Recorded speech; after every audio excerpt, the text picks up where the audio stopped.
it started getting hard at about 34 miles during the 50 miler. It's just like how you break it down. I know I can do this for 4 more miles. That's when I get to my next bottle. You're going to be fine once you get your next bottle. Then by the time you get to like 38-ish, it's cool. You're almost to 40. Once you get to 40, you have 10 miles to go. 10 miles is less than an easy run. You can do that all day. So it's just these mind games, and like you just keep playing those. Charlie, what's happening, brother? Pumped to have you on the pod, man. Yeah, man, about time. We've been talking about this for a while. So happy to finally lock it in and get chatting. So Yeah, I'm glad we got connected through HVMN, and then also our mutual friend Natasha, who runs NVDM coaching. And I know you're close with her, but just have been admiring your work and your athletic performance from afar for a while. So pumped to get you on the show. yeah, no, appreciate it, man. And small world too with HVMN, the gang there, and then Natasha as well. So when worlds collide, or everyone, at least everyone knows. If you don't know someone, you know someone that does with that person, you know. So pretty cool. Does it blow your mind sometimes how small the endurance and just like running community actually is? Yeah, yes and no. Like honestly, if you told me like 5 years ago, I would have been like, nah, that's not true. Like it's so hard to get like to know, this person. Like no way I'll ever actually know them. But it's like there's 1 degree of separation, man. Like everyone knows everyone, especially like out here in Boulder, even like Austin, like such a big running community. Boulder. Even funny, we were talking. I was running with a buddy this morning who we don't train together, but like he used to work at a store with someone that I coach now through MVDM out here No. in Boulder. It's just like he just randomly brought it up. I'm like, wait, how do you know? It's his name is Austin Myers, so I coach him through MVDM, and he worked with Austin at a running store here in Boulder for a while. So it's just like the circle. So That's crazy. That's crazy. And yeah, I think so. You know, I've been admiring your content, just getting to know you a little bit better through preparation for the show. But I think just for like the audience's background, just a little bit of backstory on you would be a great place to start. You know, I know you've been running since a very early age, winning state championships and the like. So I think just a little bit of context around your athletic background would be great, and then we can just dive right into it. yeah, man. So we'll kind of start from the beginning. So I grew up in a super small town, central Minnesota called Foley. 2,500 people. I grew up in a family of coaches. So my dad was the head football coach, head track coach, and my mom was the head cross country coach. So um, everyone knows everyone in the small town. And I just kind of grew up through it. So in towards the end of first grade, my parents ended up getting divorced. So then that next fall, I'm in second grade. It was either go to cross country practice with my mom or go to daycare because my dad just couldn't handle me at like football practice or whatever else he had going on. And the cross country team was small enough where it's like there's 15 kids and then there's my mom, her assistant, and me, so I could just go hang out. So going back to that first day of practice, I'm like, I'm not going to daycare. They're doing like a 1 mile time trial, essentially like 2 half-mile loops kind of around our campus, our school, and with some ball fields in there, the classic like high school ball fields and crap. Um, she's like, you want to do it? I'm like, not very formally trained. Like I knew I was already pretty athletic, from a young age, but I was like, yeah, I'll hop into it. I can do. So just for the seventh and eighth graders, I go out as a second grader and just full stick it from the gun, beat all of them, by 30, 40 seconds. It's like, oh shit, like this kid's solid. So periodically it was just showing up at practice, stuck with it. Some days like I'd get excited for the workouts. So I'd always show up on track days. I just kind of just grew up through it. Never really forced into it, but obviously had a knack for it and I love beating people. So yeah, eventually like you kind of hit on it, won a couple state titles. I played basketball up through 10th grade, but I knew that I could like go get a scholarship, compete at a higher level than I could in basketball. So quit that after 10th grade, went all in on cross country and track. So yeah, was fortunate, won 2 state titles in 1,300 meters for my junior and senior year. A couple state runner ups, not fun. A couple third places, not fun, but still was able to get a Division I scholarship to the University of Minnesota. Looked around to other schools like Wisconsin, Notre Dame, Iowa State. Just wanted to stay home because of a massive tradition there at Minnesota. So big shout out to my coach, Coach Placentia. I'll call him Plaz if I reference him, but wouldn't be here without him. We were just literally texting like an hour ago, just about I'm going through kind of dealing with the hip strain at the moment, and he had his old hip exercises we always had to do in college. So I've been doing that like every day on repeat with my glute strain. So back to the story, ran for the Gophers, redshirted all my freshman year, got injured, but then just a steady progression throughout. Was multiple time All Big Ten, multiple time All Big Region, never an All American. Didn't have a pro contract to offer after college, actually. So I graduated with a sports management degree and business degree. I double majored in that, was getting my master's degree in sports management. Thought I wanted to work in college sports. So got a ticket sales job actually for the Gophers, worked that full time while doing my first marathon build up. Long story short, Plaz coached me to it. Debuted in 2:16:10 in 2018 at California International Marathon. Then after that, I had a pro contract offer from Hanson Brooks. And so at that point, like, you can't not take it. You know, I wasn't sure what I was like, I can keep doing what I'm doing in Minnesota, but it's like, no, you can go run pro. Like, you can always come back to this if you want to. So lots of my like kind of advisors, Plaz, my old bosses at the time, like, nah, go take this opportunity. So I was with them through the 2020 Olympic Marathon trials, finished 61st there.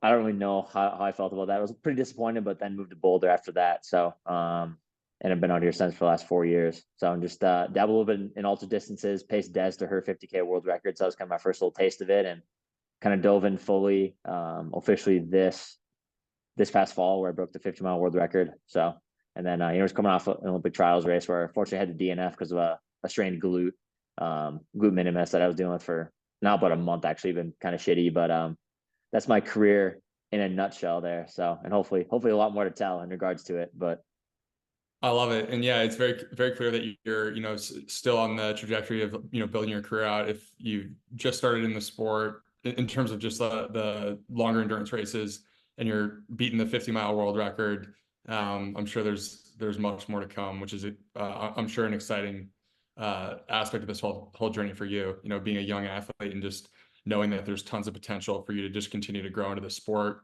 which honestly, like, the older you are in the sport, there's still so much opportunity to keep growing. yeah, man. I mean, I'm excited. It was my first, and truthfully, it had been really about a 2-year buildup where in my head I was like, right after I paced Des, so I paced her to her 50K, and I'll say pace. I just kept her company. She did all the work. I was just helping her maintain pace. Like, she did it all. But I paced her for 50K, so 31 miles and change at 5:47 pace. And in my head, it clicked. I was like, all right, well, the 50-mile world record is 5:48 pace.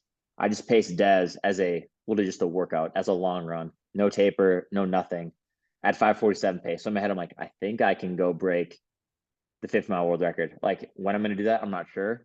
But in my head, that's when it first clicked. So that was April of 2021. Finally got it in November of 2013.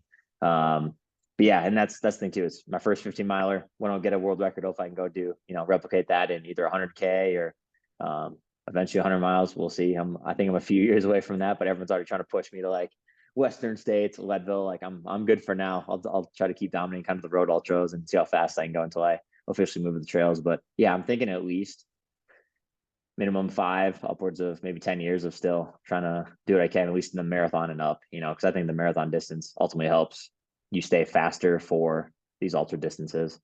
Right. Yeah, I love your approach there. It's like pretty easy to try to say yes to everything and all the opportunities that people outside of probably your close inner circle want you to do, because they see the potential and the talent. But yeah, incredibly mature approach, just to be like, hey, I'm just going to focus on what feels right now. What I really love about your story too, that initial story of you in second grade going up against the 7th and 8th graders and just putting it on them. Like, I imagine for you that sparked like a certain level of drive where you realize you have this natural talent that most people just don't have. And so, like, for you to see that at an early age is so rare. Most people don't have that type of experience where, they're outperforming kids who are years and years ahead of them. So I just love that. Yeah, it was fun. And I remember too, like, vividly, when like you click back to moments, whether it's like in your athletic career or just like just life moments where it's like, that was like, you just remember kind of being in that moment. Totally. Like, I remember my mom asked, like, vividly, like, the backside of our school, like, said that kind of grass loop with the ball fields. I'm like, you want to do it? And all of a sudden I just got like really, really nervous. Like, even as a second grader, I was like, dude, no one cares. Like, it's not a big deal. But I was like, I'm just going to see what I can do. And just like adrenaline rush, just sticked it for like, felt like I was just sprinting, and like, fortunately, like, maintained it. No one got me, so Right. pretty fun. So that's still a rush that, I still get that excitement, on big races in those lines, just that anticipation. So, yeah, yeah, and I was, from that gun, like I was up for blood, and that's kind of how the mentality that I still have, I was like, go put people away and like put them in the dirt and like really beat people. That's what's fun about the sport. So is the Yeah. competition of it. Yeah. I love that. And especially like, I think if you can bring a childlike mentality to competitive sports where there is like that, uh, really like free thinking, big thinking, ability that allows your body to operate at a level that, most people probably don't think it's possible. But just being a kid and being, feeling those nerves, but just being like, I'm just going to send it and like see where my body can take me. If you can tap into that at an early enough age, it can carry you very far because you realize just how much your body is actually capable of if your mind really thinks that you can beat those seventh and eighth graders. Oh yeah, and that's half the battle too. Like I was injured. Like going back to my 50 miler, I was injured all of 2022. Like I came down with a grade 4 sacral stress fracture January of 2022. My next race after that was February of 2023, the Austin half actually. So like I was injured with like I got started getting healthy, flared up again, missed literally the entire summer, fall of 2022, and in my head it was just like like telling myself, like, dude, like you can go get this, like just like telling myself, getting in that mental headspace, like you can go get this record, you can do it.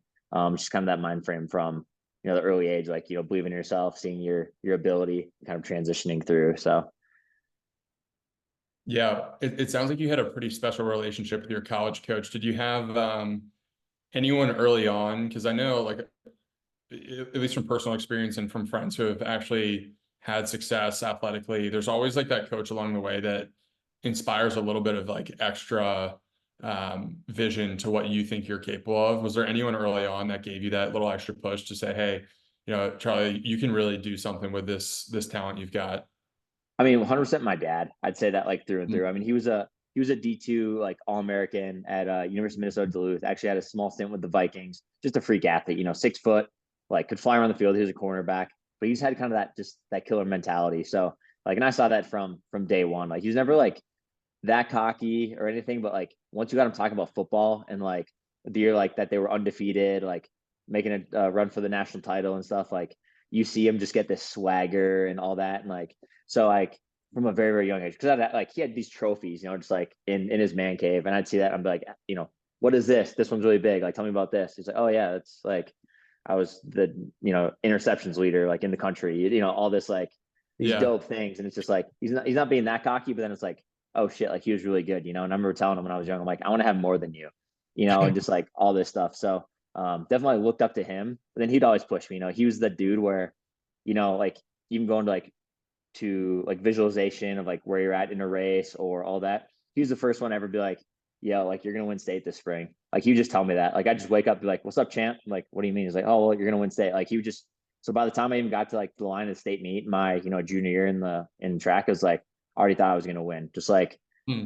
like art, and truthfully too, like I'm on that line for the 50 mile, like I knew I was gonna win that race, or knew Yeah. I knew I was gonna get the record. I didn't doubt it for a second. Like I'd visualized that, seen it for years, at least a couple years, and my dad had told me that, for months leading in, So Totally. it's kind of pull from that. And then also Plaz, I mean, college coach. So he did a little different way, like a little differently. Whereas like, because I was a small town kid, like it's just like this is not taking a shot at like small town kids, but it's like it's not hard to look that good, if that makes Hmm. sense, Yeah. So like and again, I was one of like two guys in class A, like throughout high school, or it was like every meet I show up to, I'm gonna win by a minute, like minimum, like it's just not that competitive, Right. So you look pretty good against average other participants, like not taking shots at them, but it was just wasn't hard. So like, so he always told me, was like, yeah, it's gonna be a big adjustment, getting to the Big Ten level. But he knew I was just a competitive, like super fiery. He's a hothead, super fiery as well. He knew how to fire him. He'd be like, yeah, like I maybe see you scoring, maybe like your third, fifth, fourth, fifth year, like you're not gonna be a contributor right away. And that just pissed me off. And he knew it did. So like, so I just use that as fire, and he'd always say, well, I guess I'll back up. So like my first race in the jersey, my second year, because I redshirted all my freshman year, came out with an injury too, but I was going to redshirt anyways, most likely. I was second on the team my first ever race in the jersey. So like I'm like, see, I'm here, like kind of like prove you wrong type mentality. It just fired me up, And then throughout college too, he'd always say like, dude, you're gonna be really good on the roads. Whatever like really good meant is kind of up for interpretation. I think now you can say like a world record is pretty good. But he was always just kind of instill like that quiet confidence, like progressively built up my mileage, built up the long runs, pushed me on long runs, let me go run sub sixes, like especially my fourth, fifth year when I was the one that was running the most volume in college, through him progressively building me up, doing it the smart way. Still challenged me in those ways, like, it's good, but it's not like that good, or like, so he dropped those subtle hints, but also too, like, he'd always instilled in me, like, yo, you're going to be like, you have a career beyond college if you want to on the roads. Cause like you're good at this distance, but I think you're going to be even better at the longer stuff. And ultimately, he was right. So, circling back to your question, was definitely like one, my dad, and two, Plaz, wouldn't be here without those two. And also, my mom in high school, she was my cross country coach. She gave me a lot of freedom to truthfully do really whatever I wanted. I'd see like a workout Wednesday from FlowChack, like a Galen rep workout or like a Dathan Ritzenheiner workout. Like, oh, we could try to replicate that, do something, obviously tweak it to, what I was doing. I'm like, hey, I think I want to do this workout. What do you think? She's like, sure, we'll have the kids do half of that, or what, stuff like that, and start them early on reps so you can chase them, just fun like that. So, but 100%, my dad and Plaz, through and through. And then even too, like going back to my professional, like getting my first opportunity, like Kevin Hansen. So, I left those guys after the 2020 trials, and like, and I don't want to say I regret leaving, but I definitely like, I wasn't in the system long enough to truly benefit from their system, kind of their cumulative fatigue, pure marathon training, where I was super, super fatigued from it, but that's how I write most of my training now, is like, it's based off of their kind of 14-4 double days, big block marathon sessions, because it works, so you take what worked for you in college with Hanson's, with, my old coach Corey out here, and Roots, the other group I was with out here, like what works for me and put it in a mixed bag. But ultimately, it'd probably, again, circling back to your question, definitely like my dad, Plaz, Kevin Hansen for giving me that the first kind of pro opportunity, because I wouldn't be out here without him. So yeah, I love what you're saying about Plaz, just knowing like the right buttons to press with you in terms of supporting you, in terms of not breaking you and discouraging you, but also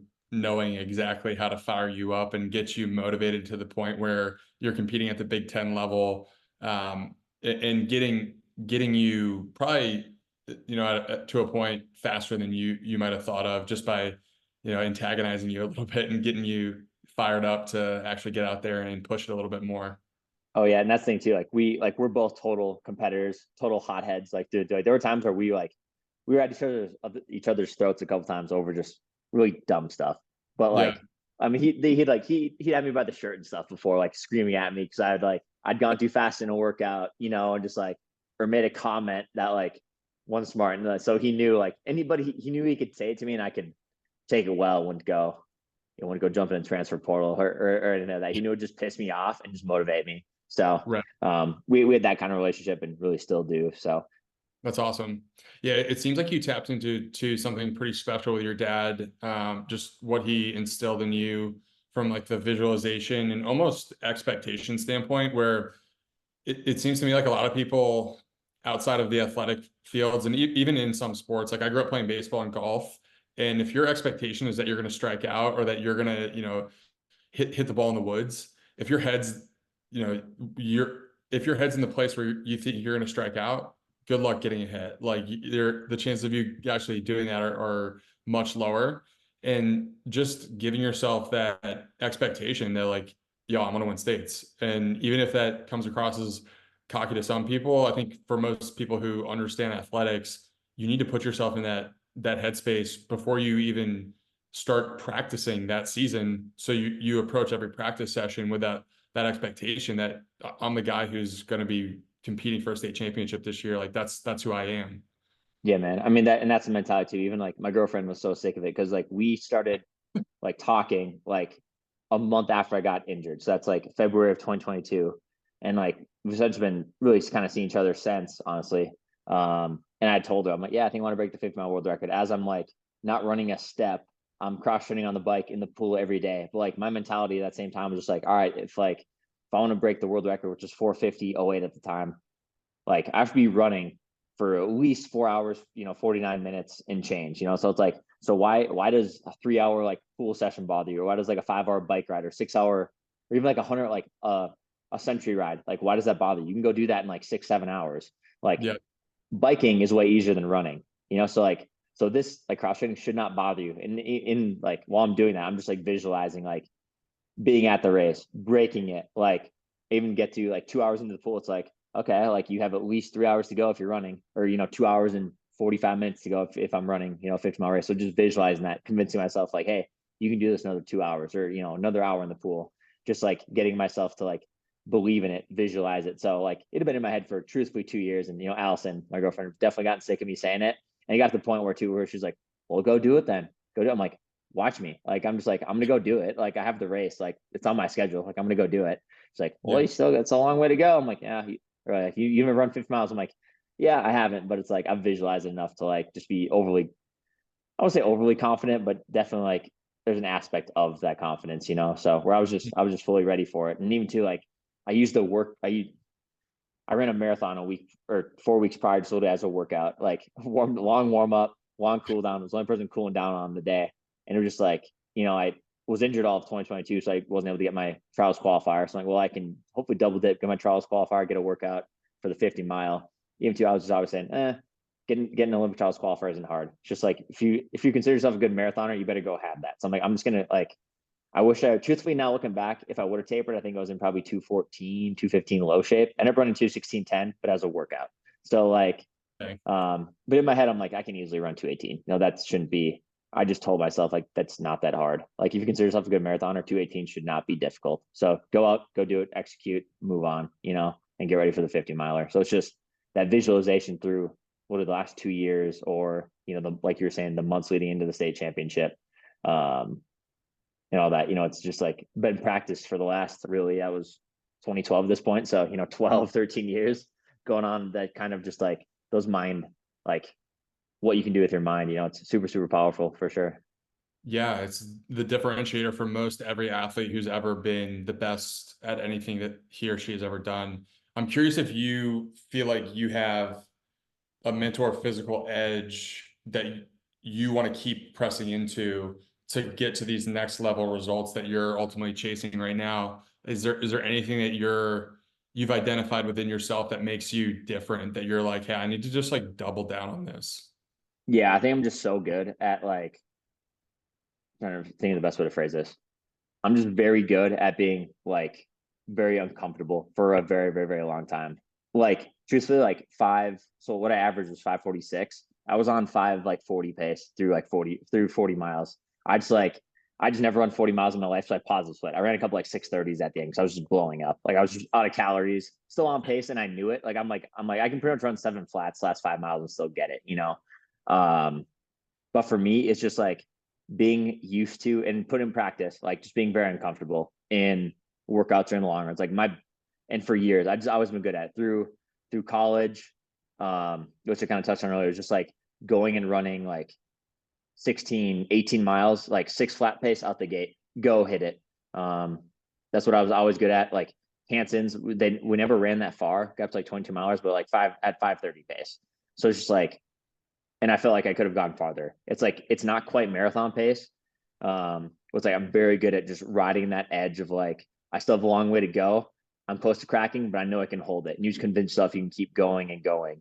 Mm, And I can just lock in at that pace and be comfortable with, or be comfortable while yet being uncomfortable. And I just mm, I just enjoy that. Like I don't say like I'm sick in the head, but I just enjoy like knowing that I'm kind of at that line and knowing that I can hold it, and knowing that I can mm, hold it longer than anyone else just motivates me more to be like, see, suckers, like look what I can do, like try to do this because I don't think you can. mm, So I just like kind of tell myself like you're the only one that can do that. Or Plaz would always say, like he tells me all the time, like it's like no one's gonna outwork you. So it's just like no one's gonna outwork me on the long run. No one's gonna outwork me in like weekly mileage. So that's something I just thrive on. So instead of like in the mind, just like going to that pain cave and just sitting there, or Mike Brandt, CEO of HVMN, he's like, yeah, I'm gonna chew glass, like how long can you chew glass for? It's like pretty damn uncomfortable, but it's like thing. I do that longer than anyone else. And ultimately too, it just comes down to like convincing yourself that you can do more. Like there's always more in there. Like I don't care like what you say. Like, and I guess going back to, and I'll kind of circle back to this too, with the 50 miler, it's like I'd only done a 35-mile day, and that was a 28-mile morning with a 7-mile like second run.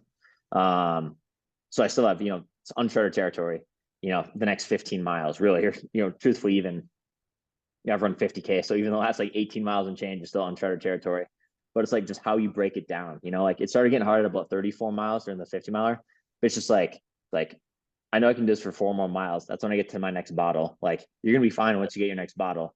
Then by the time you get to like, 38-ish, it's like, cool, you're almost to 40. Once you get to 40, like you have 10 miles to go. 10 miles is less than an easy run, like you can do that all day. So it's just these mind games, and like you just keep playing those, even with the trials where fortunately I had to drop out because I was on one leg. I couldn't do it, but I was like, felt pretty miserable at about 4 miles just with my hip. And I was like, dude, just get to 10K. So I got to my second bottle. I'm like, okay, get to 10.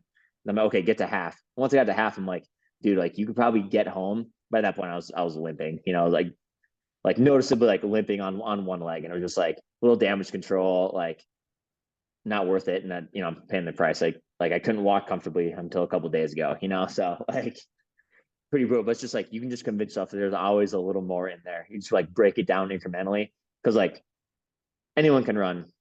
Even too for me mental, it's like anyone can run 5 miles at 540 pace. It's like cool, go do it. You just don't think about the 30 miles behind you type thing, and it's just very good at like sitting in that uncomfortable zone and enjoying it, Yeah, compartmentalizing running and endurance sports into that game of just like working backwards sometimes, like you're saying, like get to mile 34, all right, like now I need 6 more miles to get to 40, and then 10 to finish, and 10 isn't that much. Like I did 2 years ago, did an Ironman, and that's like basically what got me through the swim. Like doing a 2.4-mile swim was super uncomfortable, longer than any swim that I'd ever done. But you just start breaking it up. And I think anyone listening who's ever done any sort of endurance event, just like trying to turn the long challenge into just a bunch of like little micro head games is the ultimate way that you push yourself through those barriers, those limiting beliefs that sit in your head. And it's such a huge unlock. Like turning things into a game is something that Jordan did better than anybody else. Like he would just make stuff up about his opponent that the person said just to bring out another level of performance. Yeah, man. And that was the thing too, go back to like, yeah, when it got hard to like 34, I was like, okay, like I just pulled back from like the 16 mile that I did a few weeks prior where I averaged like 538. It's like, dude, like, and that felt pretty easy. And that was at Boulder, like at altitude. It's like, cool, you're at sea level, tapered for a race. Like you can go on 16 miles at another 538. Like then you're way under, like then you're smashing this world record, and you're having a day too. So you can just like kind of keep riding that momentum and just, like I said, keep breaking it down. Even like going back when I crossed the marathon at Tunnel Hill in the 50 miles, like, cool, I'm gonna have 24 miles to go, and like I did a 24 mile at 530 pace, in Boulder as well, like prior to my marathon in September. It's like that felt pretty damn easy, it's like, so just go do it again. Like you just pull from those experiences and just keep breaking it down. So yeah. Do you feel like you come into some of these races that might be at sea level with an advantage in your head, probably potentially more so than anything else, about you training at altitude, you being in Boulder, and just being able to outwork these guys who have been training, at sea level or not at altitude? oh yeah, dude. I mean, it's a different edge. I mean, like you just even see where you even see like certain splits, like from people down at sea level, and they're pretty flashy. Like nothing I do up here is all that flashy, but too, it's like, shit, if I was on sea level, that'd be 5 seconds a mile faster. And then like you're damn happy with that workout, Right. But then you get down there, dude, you just feel so good, like that's the thing. Like you just like the your blood volume's higher, like you just feel so good, like you catch your breath so much faster. Just definitely a different edge, and you just bring that down to where it's like, if you're on 530 for 24 miles up here, it's like that's easily 520 lows at sea level, because it's also Yeah. on in Boulder. And Boulder's not flat by any means, so you're rolling. Just definitely a little mental switch. What have you seen change in your own performance as you've gotten more into the coaching side of things? Have you noticed your own game evolve as you've gotten to kind of bring some other people up and coach people up? Yeah. So my biggest thing is, and I tell everyone this that I coach, where like, I'm not going to give you something that I haven't done myself, So that's kind of my mentality. And I train pretty dang hard when I'm like fully healthy and able to. Hopefully I'll be able to get back to that like next week, truthfully. But that's the thing where it's like you pull from like I pull from all my experiences, everything that I've learned from, like Plaz, Kevin, Richie, Corey, like my coaches that I've had. I pull that in like just a mixed bag and when I know what works and try to translate that to them. That's probably like kind of the biggest piece, but they also like it's all about taking what I know and also what's worked for them in the past and then mixing it together. So really like they teach me certain things too about like what's work because not everything's a one size fits all. It's not a cookie cutter. So it's like what's worked for me, what's worked for them, and how do we work together to make you a better athlete. Mm. So I guess that's probably the one thing that I've learned from them is just like seeing other philosophies that they've tried to implement or that they've learned from other coaches. Then even saying like just pulling an idea from them, it's like, oh hey, like that's actually a pretty good workout if you liked in the past. Like let's double back down on that. Like let's maybe put our own twist on it. So if anything, like that's definitely kind of what I pull from it for sure. Nice. I'm curious how you actually approach nutrition leading up to the races and then breaking that down on race day, because there's so many people out there that, and especially the guys who have come on our show, mostly low carb guys, but I'm curious how you found the secret sauce for yourself, what you've found to work and bring out the best performance for you when it comes to nutrition. Yeah, so I'll probably start like just with the basics. So like my diet is pretty boring. Like I eat the exact same thing like every day for the first 3 meals, like full transparency. But then that helps it translate to like to race day and helps me like add on to that. So like for example, like just my daily like when I'm in full training and even now like here's what it is. So it's like pre-run, it'll be bread, nut butter, honey with my pour over coffee. I'll do my activation, go out and run. And right before I start, I'll rip a ketone IQ. So do that, come back, and I just make a big smoothie afterwards. So it's going to be um, almond milk, banana, blueberries, sometimes strawberries, big handful of spinach, um, raw whey isolate protein, collagen, um, and creatine. So that's going to be my post meal. If I'm super hungry, I'll have another piece of bread with nut butter and honey. But typically that's all I have, and also have another shot of ketone IQ. My lunch very boring. It's just gonna be like a cranberry apple tuna salad wrap, just from Whole Foods. Throw in a tortilla with an apple, some electrolytes. That's my lunch. Second run, then dinner varies as long as I'm getting like a protein source, carb, and veggie. Like I roll with that. So it's typically like tonight, like we're trying to literally like before I got in here, I was talking to Alice. I'm like, what do you want for dinner? Because we haven't figured out yet. Probably just gonna do like salmon, white rice, and like cauliflower. Mm. Super simple. Just keep it simple. Then I'll usually have like yogurt before bed. Or just another protein shake. So very, very, very standard. But that's what I do every single day, especially those first 3 meals, like the pre-run, post-run, lunch. Because I know exactly how I feel, how I'm gonna recover, how I'm gonna feel for that first run, how I'm gonna feel for that second run, how my stomach's gonna feel. If I have a workout, like a bigger session, I'll typically add like I'll be sipping like liquid carbs. Usually have a full bottle of that before like with breakfast before I even go out for my run. Then if it's like a marathon specific session, I'll be having something every liquid carbs every roughly 3-4 miles. Then every like roughly 10 miles, we'll be having a ketone shot with those carbs is how I'll mix in during a workout. So that's kind of how I broke it in through like my marathon and through the 50 miler. So let's say just every standard day of the week, that's what I do. The workout days, more carbs, more liquid carbs. Yeah, I'm definitely not a low carb keto guy. I just feel like I perform better off of that. Yeah. I don't want to go through any sort of, and it's like I respect the guys that do it. I just don't want to go through. I'm just like training volume is too high to try to switch up my diet completely, and Yeah. risk anything. Um, so that being said, now, so like take that kind of copy and paste. It's like a race week. Like let's say the race is on a Saturday, like a Monday, Tuesday, Wednesday. That'll be super standard. Then I'll focus on adding way more carbs that Thursday. So it'll just be like an extra serving of. It'll be like liquid carbs in the morning, pre-run, extra slice of bread, nut butter, honey, extra like banana in my smoothie. After that, it'll be an extra serving of carbs with lunch. I forgot to mention too. I also have like a chopped up apple. I'm not sure if I mentioned that with lunch every single day.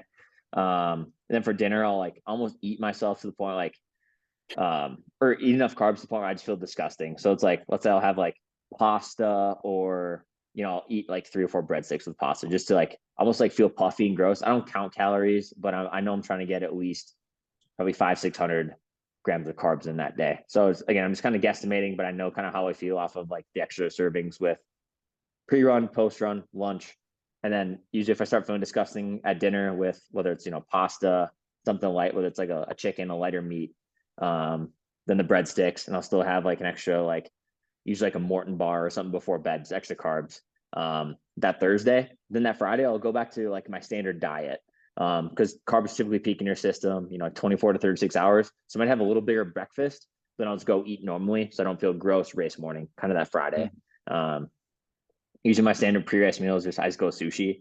I'll do a couple spicy salmon rolls, because that's one that's going to be, rice, the seaweed wrap, and salmon. Super, super, super standard, with maybe like a small side salad. And it sits really, really well, super light. Then roll into race day, and obviously race days, more carbs, liquid carbs at the start, have an extra serving, like have like another Morton solid bar with that, and then kind of go into the race, and every like 3 or 4 miles gonna be liquid carbs. Typically I'll rotate, so I'll go like liquid carbs. Then my next bottle will be a gel with electrolytes to wash the gel down. Then my third bottle will be like liquid carbs, the ketone. Then try to rotate that. So like 1, 2, 3, 1, 2, 3. So that's what I did in the marathon. But the 5th mile was a little more unique, where the stations were roughly every 5 miles. Like the first station was like 5.5, and it was like 10.9, 13 point something, 16 point. So it's like it averaged out to be, 5 miles, where it was a little shorter, a little more on some fronts. So there was like, I had to be pretty unique trying to optimize how many carbs I was getting in. So I just ended up going, it was like ripped a Morton Gel 160, so 40 grams of carbs, ketone shot right at the start. I always do that before a race or a big workout, have an extra gel right at the start of the workout. Like I said, have the carbs throughout, but with the 5th mile, it was essentially rotating like electrolytes with the Morton Gel 160. Then the next bottle was going to be, because it was roughly then 10 miles. I do liquid carbs with the ketone shot, gel with electrolytes, another, 3, 4, 5 miles later. Then another, roughly 20 miles, liquid carbs with the ketone shot, rotate those. So that's how I did it. Just to make sure I was getting enough ketones to help with the glycogen sparing, help with focus, also like double dosing with the carbs. So kind of the dual fueling right there. Then the other bottles, making sure I'm getting the gel down, and make sure I'm also getting enough electrolytes in with electrolytes in that bottle, just to kind of wash it down. Didn't necessarily have to finish that bottle, but like I made sure I finished the liquid carbs through and through. So, and the gels at least. So nice. I like how you described it as like a really boring approach for your non-race day nutrition. Because there's so many factors at play, and just being able to actually solve for some of the inconsistencies that can happen. I'm sure with running, it's just like, you just want to show up on race day feeling the exact same you would any other day. So being able to solve and actually just keep some of these variables consistent is probably huge for you. Just like not having to worry about feeling up, feeling down, feeling bloated, feeling more tired. It's just like, just keep it simple, have the foods that you like, and keep hammering those. And I think that is like, just seems like the right approach for someone who's trying to like push themselves in the endurance space. yeah, I mean, at this time, like truthfully, it's mindless. Like I could Yeah. go, like, I mean, my kitchen's just right here. I have a small condo here in Boulder, but like I could go like into my kitchen like blindfolded and make my smoothie. Like Yeah. like it's just routine now, and my body's just used to it, and I know how I feel off it, know how I recover. Like I said, I know how my stomach's gonna feel on my second run. Where if I go and like sometimes I'll go out and like somebody's like, hey, you want to grab lunch? Like I'll go make sure I have like a super basic like turkey sandwich, turkey, lettuce, or like BLT sit fine too, just like something super, super basic is all I'll do for lunch with some sort of fruit or like a small side salad. But I just know exactly how it's going to sit in my stomach. So I don't mess with any of that. You And mentioned, even too, oh, oh, go ahead. go ahead. Well, I'll say even for like pre-workout days, I'm going to have a dinner that I know sits well, like the night before. Like I know sushi sits well. I know like one of my favorite go-tos is just like Dijon rosemary chicken, white rice with like broccoli. Like I always know it's going to sit super well if I have a workout the next morning. So just keeping that super standard across the board. I love it. You mentioned Michael Brandt chewing glass, and then talked about the ketone shots a bit. Have you noticed any sort of shift in how you feel, whether it's just mentally, physically incorporating those ketone shots into your routine? Oh yeah. I mean, it's like, and it's funny, like so many people like haven't tried it will kind of like, I don't say they'll throw shade, but they'll throw shade and like they'll talk shit and they'll just like, I'm like, yo, do you want to try it? Because it's just like you just feel like it's like having a coffee without the jitters, Like I ripped this, right before we got on, because like I love coffee. Like I have, I don't know, $800 worth of like coffee equipment sitting right to my right with like the scale, kettle, coffee grinder for my pour overs. Like I love coffee, but I can't fall asleep if I have caffeine past, like 12 p.m., so that like that's what'll pick me up. I have before my second runs, instantly turn, 10, 15 minutes later, like a little bit of boost of energy, a little bit of extra focus. It's kind of that tunnel vision. And also too, where for me, and like where I've noticed it athletically is like the long run type stuff where I'm not quite running marathon pace, but where I'm running like 5:30, 5:40, 5:50, which is that like 50K, 50-mile, 100K. Like those are my distances that's just what I'm good at. Like, so it's like, it's perfect because you're not quite going to be burning through all your carbohydrates. You're still going to be tapping into like your fat stores and all that. And that's where like, obviously ketosis is, that's where you're at, where you're burning fats. So when you have that and you're already kind of going into ketosis mode, like producing those, like you already have these readily available also with carbs as I'm dual fueling. So it's like, I don't want to go without it now. Like I don't do a run without taking it, like even yesterday, like, and I hate admitting this, like I forgot to take it yesterday. Like before my run, I was like, kind of like, oh, fuck. But like, I mean, I felt okay. But I'm just like, damn, I just know that I feel a little better when I'm on it, So Right. Yeah. Once it's in the routine, you have that little primer for your entire run and your entire workout session. You're just like, your body's used to it. It's almost superstitious at some point. Like just making sure you get that in. Oh, 100%. That's like, it's 100% superstition. Like I was completely fine yesterday, but it's just like, it's a little extra, like flip that switch where you just feel like a little more alert, a little more on, even though I do have a coffee every morning. It stacks super, super well with my bread, with my nut butter, with my coffee. It's great. There's even some mornings where like, I'll just have one right away as I'm like making my coffee. And it's kind of weird. You feel it before even like the coffee hits, so. Unreal. Is there anything from the strength training standpoint that you're doing with your training that has made a big impact for you? I mean, I think for me, so I went ahead and like I have pretty much everything I need in my garage, like trap bar, glute ham machine. Just actually got a steam room down there, which I'm pretty Nice. stoked about. Yeah, it's a one stall garage. So like I also have I think I already said a trap bar, but a platform, barbell, plates, bench. I'm Peloton treadmills in there. Like there's not much room left in there. No Also like car. another.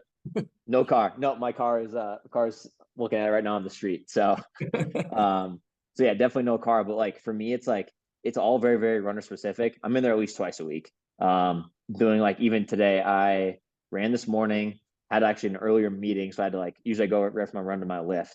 But today it was just like, like warming up, like roll out, work out the calves, then go to like calf soleus isolation, kind of warm up squats, single leg iso work, glute work, single leg hip thrust, deadlifts to box jump. I even do classic clean just because I feel like super explosive off of that. And I think it helps like keeps muscle like rigidity and the pop even at it makes 540, 550 pace feel easy if when you have a lot of pop, So yeah, I'm doing that weekly. I think my favorite investment currently is just my trap bar. Like I love just doing, like I said, deadlifts to box jumps, just feeling poppy. Kind of do everything I can to, like I said, like work my glutes, ton of band work as well. Ton of core work. Like that was one thing. It was 10 minutes core right after I finished my lift. So just make sure that's, strong throughout. So, cause obviously you don't want to weak core, you get lazy, you start, shoulders start sagging. You want to make sure you're uptight, core activated and roll. So, Right. and that's kind of a short, I was I would say, gonna say, oh, go ahead. I know it's kind of a short answer, but yeah, I mean, I do pretty comprehensive, like runner wise, I don't do a ton of upper body. Actually got that question earlier today on a different call. Like, oh, what, like, do you do a ton of upper body work? Like I can bang on some push-ups and some pull-ups, but don't do much. Like the closest thing I do is like core isolated rows with like my opposite leg is like elevated on a bench and I row here. But it's mostly core. We work a little bit of your back, but like any extra like weight up here is extra weight that I need to carry while I'm running. So I don't do a ton of upper body. It's mostly very runner specific. You know, calf, soleus, glute, quad, hamstring work. So, but it's all, I said, super, super tailored to like one, injury prevention, two, just being efficient while running. So Totally. Yeah. I mean, it makes complete sense. And when I see these guys like, you know, Cam Hanes, Goggins, or, you know, even like Nick Bear's probably even an even better example, or Truett Haynes, these guys who are just like a little bit more stacked than your standard endurance guy.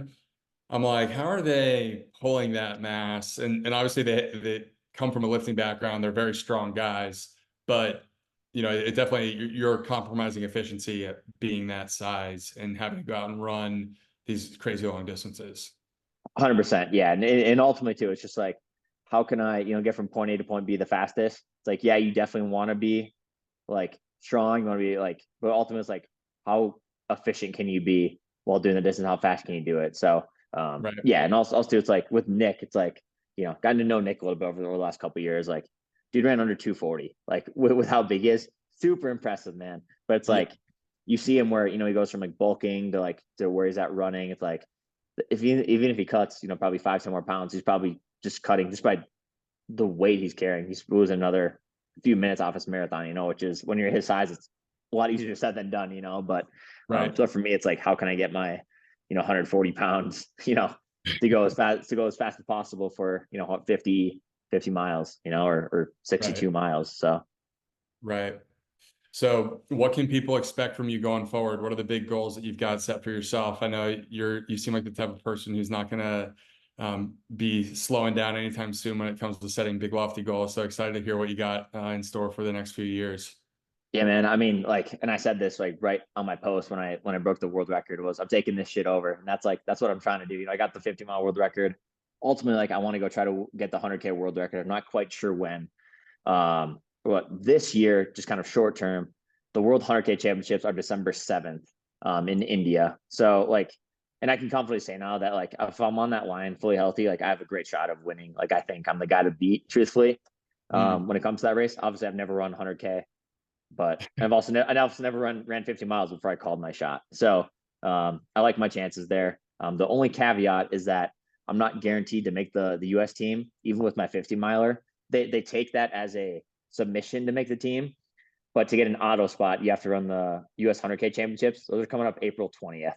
So I got to figure out my glute. Like I'm only running, you know, I ran 10 miles a morning, which is not enough, you know, like I'm Right. managing, doing what I can, trying to heal this while also try to ramp up, which isn't very smart, but I'm doing what I can. So like, I guess to go back to your question, so probably 100K championships, April 20th.